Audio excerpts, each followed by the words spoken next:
The divine masculine soul does not awaken through internal processes like the divine feminine in the twin flame dynamic. They awaken through external collapses, illnesses, bankruptcies, losses, conflicts with karmic partners and family members, physical issues, and also paying back the karma for hurting their divine feminine. And a feminine soul is wired for nurturing, so she can't stand watching masculines collapse. She wants to help, take care, advise. She wants to make him see what she sees and basically speed up his awakening.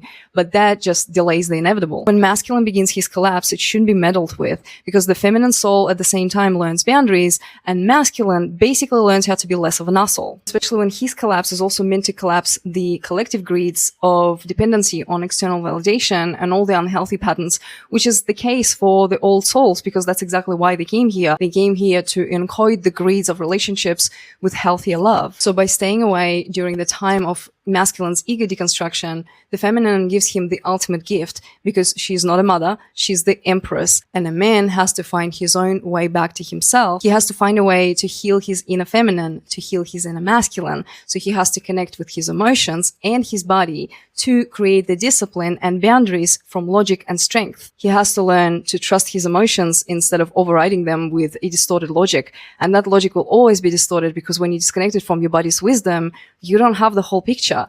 An emotion is your body's wisdom. And men who've been through severe trauma are usually disconnected from their bodies, and that's why they often have addictions, and they use anything to numb themselves, to feel nothing at all. So when he collapses, both feminine and masculine learn the lessons and heal their traumas, and it's a beautiful distraction, really. It's like watching an eruption of a volcano. You just have to stay away far enough to actually enjoy the view and trust the process. Here's something else they don't tell you about spiritual awakening. No one tells you that it is time for the divine masculine to rise. It is time for men to take our places in the spiritual realm. And I don't mean take over, I mean to position ourselves in the spiritual realm alongside the divine feminine. And I'll be the first to say a lot of them are already ahead of us. And I don't say that in a competitive way to say that they already made it. No, because they definitely got their work to do. But for us, we have our work to do, which means that we have to start healing. It is time for us to release the attachment to the unforgiveness that we have held for so long. There's no way that we can actually embody divine masculine energy while we are still holding fear, anger, frustration, hatred, unforgiveness. There are parents that we have to forgive. There are ex-spouses that we have to forgive. There are family members that we have to forgive. We have to forgive us. We have to forgive ourselves, because once we release ourselves from these spiritual anchors, that opens our emotionality and our spirituality up. Now, one of the advantages that women have over us is they have already been in the emotional realm. The emotional realm is a connection to the spiritual realm. And since our world and our society has told us to never be emotional, we have been shut out of the spiritual world. And what we've done is forced our way to the top through religion. But in the spiritual world, that's not how it works. You don't get to the top. There's no competition between masculine and feminine. We coexist equally, the yin and the yang. We both need each other. But we can't have that happen unless both parties are moving in a place of spiritual growth and healing. And that healing for us means we have to work through our traumas. For me, as a man, that meant I went to therapy. I went to coaching. I went to counseling. I went to all of these different places. I am a huge proponent of going to counseling or therapy. And for those people that I already hear them right now, oh, it's not going to work. Okay, well, try it. Try it with the intention that you want to get something out of it, and then come talk to me after that. I guarantee you, you're going to get something if you want to. And the reason I talk about it that way is because there's a level of accountability of showing up somewhere, of being vulnerable with someone else and learning how to do that in a safe space. And that's what therapy was for me. And by no stretch of the word am I saying that I'm better than any man that hasn't done that. I'm simply saying that there is a path that we can follow if we want to go along that healing journey. But we cannot do that as long as we're still holding on to these 3D principles of power and control, of men being dominant and us having to be rulers of everything. It's time to let that go and actually go inward, go into our heart space where we were meant to be. You are supposed to have logic and heart. You are a combination of both. And so I'm not calling men out when I say this. I'm calling us in. I'm calling us in back to our heart space. It's time to recognize that we are not in competition with the divine feminine. The competition is within ourselves. To move from that untapped place in us, that grounded space of love that we have, but we have not learned to use yet. It's time to start activating that. And so for all you ladies listening to this, I know you're all out there clapping for this, but you got to understand what that means for you. You need to know that when a man walks in his divine masculine energy, there are requirements and standards for you now. You don't get to exist in his space unless you are about evolution and growth, which means you have to be in your divine feminine. We all have work to do, but specifically for us men, we are behind. We need to catch up. Let's start healing ourselves and get to the place that we're supposed to be.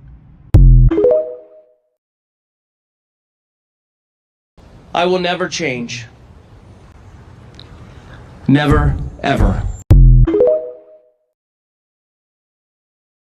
The mature spiritual man knows the difference between spiritual knowledge and wisdom. They embody their power and don't need to use spiritual facts in order to manipulate people into thinking that they are powerful. Instead of memorizing to repeat wisdom, they apply it. Mature spiritual man knows that access to their body is sacred. They have control over their temple. Lust and temporary satisfaction does not control the mature spiritual man. He uses a relationship with his ego in order to become better than the man that he used to be, instead of using his ego to make himself believe that he is better than other men. He knows that respecting and being kind to women does not mean having access to these women or expecting a relationship from them. It is simply a reflection of his divine character. When a relationship doesn't work out, the spiritual man does not waste his time or energy blaming the other person. Instead, they recognize that it is simply a reflection of them and they choose to go within to understand where and how they can do better so that they can attract better. A mature spiritual man aligns their words with their actions. They become an embodiment of their belief systems. They know that abundance within and around them multiplies when they say and do. The mature spiritual man does not chase, they pursue. They have confidence in who they are and what they want and do not have time for anyone playing mind games. They prefer to do the work for someone who is hard to get rather than someone playing hard to get. Toxicity, inconsistency, and flaky energy is not attractive or fun or exciting for the mature spiritual man.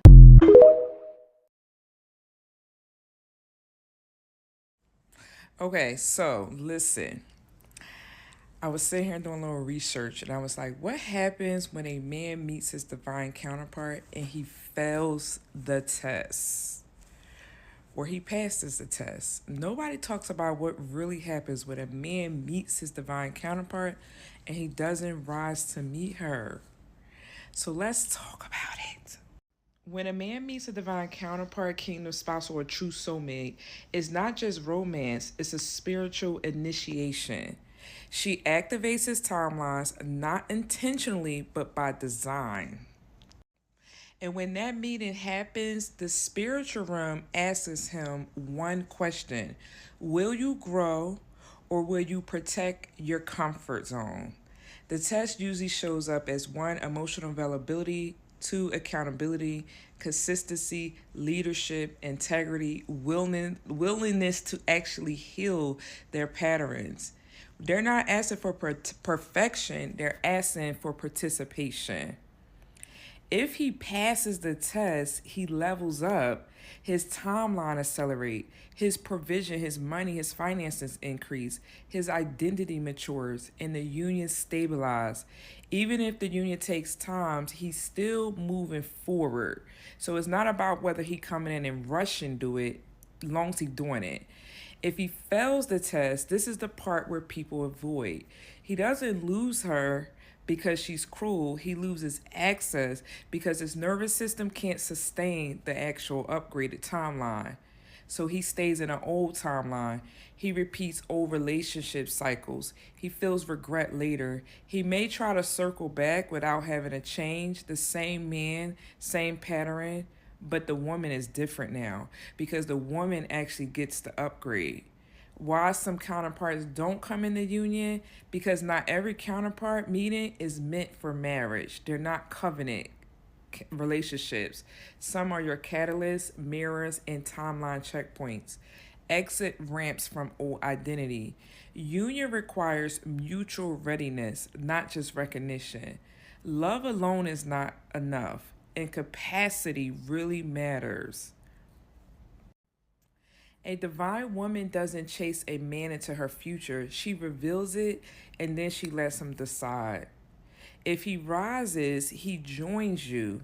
If he doesn't, you keep walking away and moving forward. And the timeline don't wait for nobody. Nobody. They take no Prisoners. Yo, we need to talk. My man said the most profound thing ever to me. And I just want to tell you, they're out there. These conscious, like divine, healed, masculine energy, baby, it's out there. Let me tell you, my man and I were laying in bed and he got triggered by something because we had like 2 years where we were separated and we found our way back to each other. He got triggered by something we were talking about our time in separation when I was with someone else and he was with other people. And he like openly acknowledged, like, no, this is just something within me. I just got to work in it within myself. It has nothing to do with you. Like, it's okay. We're fine. I just like, this is bringing something up in me. I just got to work through it. First of all, that's so fucking hot. That is so, please, ovaries. So then I was like, okay, awesome. Like that felt good because the amount of unconscious men I've been with is just, so I was like, this is awesome. But then he got a little quiet and I was like, ooh, I don't like that. That's uncomfortable. That's a little uncomfy. So I started to try to like talk about the problem. I was like, okay, well, why don't we talk about it? Like, what's going on? Like, can you tell me what the problem is? Like, what's triggering you? And normally, you know, I totally thought I was just coming from like a really good place of like being concerned. And I was at first, but then it took it too far when he was like, no, it's okay. Like, I actually don't want to bring it to you yet until I figured more of it out. Like I want to give myself the ability to process myself. So you're saying it's not my responsibility to be your healer and help you figure it out? My ring size is 7, please. So anyway, so he's a little quiet. I'm still uncomfortable, so I'm still pushing. I'm still like, baby, we should just talk about it. We're supposed to talk about it, And he goes, you know what? I just realized something, and I just want to like bring it up because I realized that a lot of our issues the first time when we were dating, which was my last year of college and then my first year into like post-grad. So I was young. I was like 21 basically. He was like, when we used to get in conflict, you would do this. You would like try to talk about it with me when I just needed a process. He's very Libra. He needs a lot of time to process. I just needed a process and you would try to solve it because you were uncomfortable in the discomfort. Instead of just learning to let me figure it out, you would try to do that and it would just put a Band-Aid on it. So it never solved the problem. And because it never solved the problem, Art, that's why your issues kept coming up, because you never even gave me the opportunity to solve it myself. I was so wet. Oh my God. Pussy throbbing. I was like, are you kidding me right now? I was like, ding, ding, ding, ding, ding. Sir, you are correct. You are 1000% correct. I did not realize I was doing that, but you are right, because that's how I feel right now. I feel very uncomfortable in your silence and in your distance, and I'm just trying to solve the problem. But you're right. That's literally why our issues kept coming up. And I realized toddlers do not learn motor skills from watching an adult show them how to build motor skills. They build motor skills from literally getting their hands on it and doing it themselves. Okay? So I was trying to stop him from experiencing things because of my own discomfort. Floored. I was floored. Best conversation of my entire life, and that was the moment. I mean, there were many, many moments. I've always known this about him, but I was like, oh yeah, this is it. This is it. I'm going to have your children. This is not negotiable at this point, because that was hot. That was real hot. Men are not the biggest problem in this world. It's the lack of men. Right now, in Western culture, most males are frickin' boys that have never grown up and never had the chance to become a man. The biggest danger right now is how our societies are. In the next few decades, 90% of the population is either going to be single or be in a broken family. I have mentored thousands of clients to manifest the life they want, and I've noticed this. The majority is women. Women want to do better. Women want to improve themselves. Women have their shit together. Most men do not. Now look, there's a lot of kings. Like the guys that work with me, you guys know who you are. You're fucking kings. You are in your divine masculine and you will fucking own life to its fullest. You are the fucking man. But fuck, I mean, the rest of you, even the ones that just watch this, it's funny. When I have new like clients reach out, female clients, they normally just buy. They are freaking gung-ho. The guys, oh bro, I can't afford it. Oh bro, I can't afford it. Oh bro, could you give me some money? It's not the ladies who go, oh Adonis, oh I love your really nice car. Oh, can you give me some money? Oh, no. It's the guys. Adonis, can you just give me some money? It's like, what the fuck? I came from nothing. My wife and I freaking built everything we have from the ground up. We lived off-grid, basically homeless, no running water, electricity, crapping in a fucking bucket for 5 fucking years. Everything I have fucking earned and I deserved. I feel so bad for my female clients. I see what they have to go through on these dating apps out in public. There's so much, with fucking Andrew and all these other guys. Oh, it's so hard for men. Poor men. Fuck off with that fucking shit, dude. Guys don't try anymore. Guys don't give a fuck. Guys are the biggest fucking complainers and babies. And they have their birthright is right inside of them. They have fucking God, fucking Christ consciousness living in them. You have your fucking divinity. You just choose to not freaking take it. It's like, Jesus Christ, man. Fucking, when I think about video games are geared towards men, and they're there for fucking guys to sit on their fucking ass for 10 hours a day and play some stupid, mindless fucking game, while women are out fucking working, actually doing things, actually bettering themselves. This world needs to be saved, and it needs a fucking kick in the ass, and it all starts with people, and it starts with fucking divine masculinity and divine femininity. What happens when the divine feminine meets a wounded divine masculine? And can you tell the difference? You ever met a man that felt like home until he didn't? At first it's magnetic, it's cosmic, it's divine, right? But then you soon realize that is not your soulmate. That's a karmic lesson. Why, Lord? Now, when a divine feminine meets a wounded divine masculine, it's like fire meeting fog. Her energy will ignite everything that he's suppressed. Her light will torch all the things that he's been spending years avoiding. And instead of being ready to rise, he will resist because he's wounded. Because the energy doesn't just attract him, it exposes him. She sees his potential, she can see his soul, she can feel the man that he could be, but he will be operating from protection of himself instead of presence. So her openness will feel unsafe. Her love will feel confronting, and her energy will feel like pressure. And then what does the divine feminine do?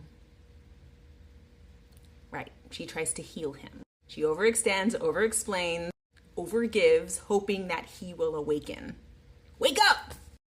But that's not divine union. That is divine drainage. You cannot pull a man into his divine energy. You cannot pull a man into his divine energy. He has to choose it. Don't mother him, don't mentor him, and you cannot manifest his growth. You can't. I don't care how divine you are, girl. You can only mirror what alignment looks like and walk away when he refuses to meet you there. Because when you do walk away, you will realize that the purpose of that connection wasn't to keep him. It was to graduate you, to teach you boundaries to match your worth, to help you see the difference between intensity and intimacy, okay? He wasn't your forever. He was your activation. Okay, so what are some action steps as a divine feminine who's met a wounded masculine? What the hell are you supposed to do, girl? First, stop confusing partnership with potential. And number 2, ask yourself, does this relationship feel safe or dramatic? Be honest. Be honest. Number 3, remember that love that drains your nervous system is not that. It's really just unfinished healing. And number 4, release it with grace. That is not your assignment, your purpose here. Like I said, it's an activation for you. Okay, now go choose peace over potential, girl. Bye.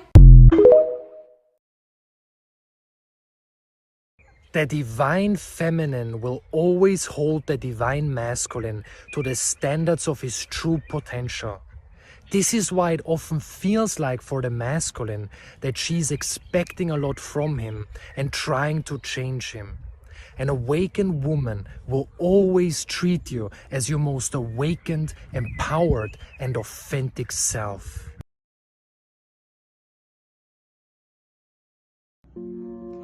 3 traits that the divine masculine has versus the wounded masculine.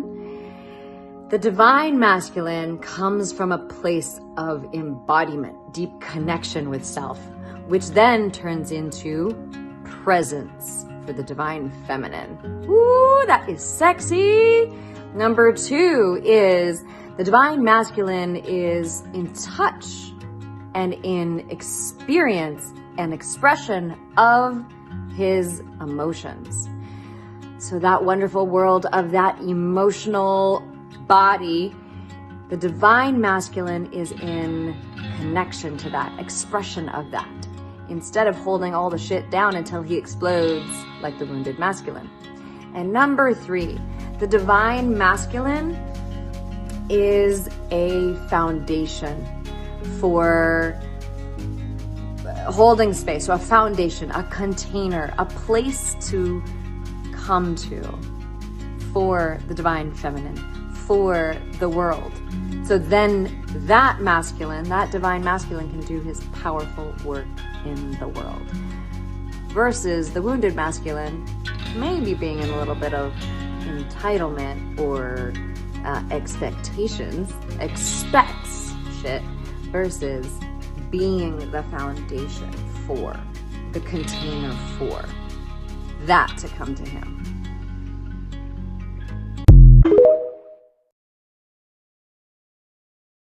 Men move from unenlightened to enlightened, profane to sacred, to the divine, whatever you want to call that transformation, when they lose themselves.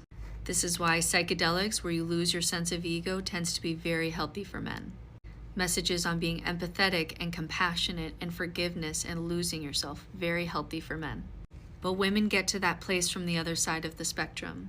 Women move into divinity and sacredness when they actually claim themselves, when they step into their own power and voice, when they don't apologize for taking up space, when they don't automatically force themselves to forgive because they need to sit in their anger because something was wrong. One of my biggest regrets in all of my studies of religion and philosophy and theology, which is almost entirely a male-dominated space, is trying to take in advice that wasn't fitting me. The reason I don't take spiritual advice from men now is not because I hate men, not because I don't value healthy masculinity in my life. It's not because of any of that. It's because it just doesn't fit me the same way that advice from women hits me. And I can't tell you how many women have come to me now who tried for years to destroy their ego and wondering why it wasn't working because it just wasn't the thing that they needed. They didn't even have one to destroy. But because of internalized patriarchy, I valued, the books in philosophy that I was reading or the spiritual books that I was reading from men who meditate on mountains for 30 years far more than I was valuing my local yoga teacher, who's also a mom, who is just trying to embody her spirituality. And I valued the male's advice more than my local yogi teacher, who has a life more similar to mine. And that cost me a lot of years where I just felt like I wasn't spiritual, or I just felt like something is wrong, or this advice isn't working for me, so then I must be broken in some way. So I do limit the advice from men that I take into my life, and it really isn't because I hate men. I'm in a very healthy relationship with a healthy masculine man. It's because this concept of balance, of ego, of awareness of ego and shadow and inner peace, it's often, like if we're going to generalize, that men and women come at that from different sides of the spectrum. And so there's some advice that just really isn't applicable to me. But even outside of religion, that is not permission that women have any kind of modeling to give themselves. I've been entrenched in the spiritual space, and it took me 20 years to find voices that pointed that out to me, where it finally started to make sense to me. If you're a woman and you lack that divine masculine in your life, maybe you're in your masculine energy yourself, this will help immensely. Let the universe be the divine masculine role in your life. Let Creator take that divine masculine role. So what does that look like? Understanding that everything you do is seen and deeply appreciated. Understanding that you are held, literally held in his arms at all times. You're his little girl. and He will always protect you and always provide for you. You don't have to fear anything. All you need to know is what you are worth, and choose that for yourself. Do not expect this divine masculine role to be filled by anything or anyone else. Let Creator do that for you. This will allow you to be in that feminine energy at all times, knowing that you're taken care of, knowing that you're safe, knowing you're supported, knowing you're being led, you're being guided to quite literally your highest possible alignment. Then you can let go. Then you can surrender a little more. And then you take aligned action when you are inspired to do so. As you are guided, let Creator be the divine masculine in your life.